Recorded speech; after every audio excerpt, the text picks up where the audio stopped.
Hello बच्चों, let's see the question. और question is natural selection is essential for evolution. उसमें second option है natural selection doesn't include variations. Third option है concept of natural selection was given by Hugo de Vries. Fourth है mutation is the sudden inheritable change. Fourth है synthetic theory is also called neo Darwinism theory of evolution. ठीक है, इनमें क्या करना है, choose the option containing incorrect solution, यानी कि अपने को उसमें से वो ऑप्शन चूज करना है जिसमें क्या है, इनकरेक्ट सॉल्यूशन है। तो सबसे पहले क्या लिखते हैं, सबसे पहले लिखते हैं इसमें की point.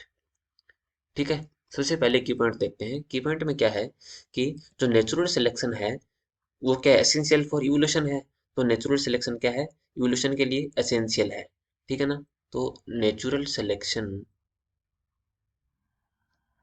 Is essential for, natural selection is essential. ठीक है, तो ये स्टेटमेंट क्या है, सही है। क्यों सही है, क्यों नेचुरल सिलेक्शन किसका होगा है, जो क्या होता है, एकदम फिट होता है। ठीक है ना, फिटेस्ट। ठीक है ना, फिटेस्ट होगा उसी का क्या होगा, नेचुरल सिलेक्शन होगा। यहाँ पर फिटेस्ट का मतलब किससे है, किसको फिटेस्ट बता रहा है, कि जो रिप्रोडक्टिव, जो फिटेस्ट होगा रिप्रोडक्शन की मतलब दृष्टि से देखेंगे अगर, ठीक है ना, रिप्रोडक्टिव फिटनेस का मतलब है यहाँ पर फिटेस्ट से।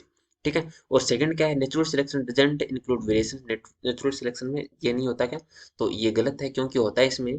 ठीक है ना, वेरिएशंस की वजह से नेचुरल सिलेक्शन होता है। वेरिएशंस अगर आ रहे हैं जिसमें बहुत सारे, उसी का नेचुरल सिलेक्शन हो पाएगा।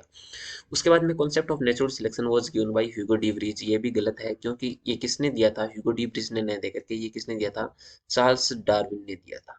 ठीक है ना, चार्ल्स डार्विन।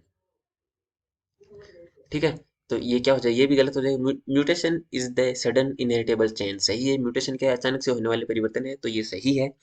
बाद में synthetic theory is also called neo Darwinism theory of evolution. हाँ, ये भी सही है। ये जो थ्योरी दी थी, ये किसने दी थी, ये तीन साइंटिस्ट थे, दो तीन उन्होंने दी थी। ठीक है ना, कौन कौन से थे, एक तो स्टेबिन, एक डॉग की, और एक कौन थे, मेयर। तो इसका मैं नाम लिख रहा हूँ तीनों के। ठीक है ना, कौन कौन थे, एक तो थे स्टेबिन, ठीक है, और सेकंड था, और थर्ड है मेयर। ठीक है ना, ये तीन साइंटिस्ट थे, इन्होंने ये थ्योरी दी थी, और इस थ्योरी को किस नाम से बनाया गया, नियो डार्विनिज्म थ्योरी। ठीक है, तो ये करेक्ट, ये भी स्टेटमेंट क्या है, करेक्ट है। तो अपने कौन कौन से इनकरेक्ट हो गए, सेकंड और एक थर्ड हो गया। सेकंड और थर्ड किस में है, सेकंड और थर्ड है डी में।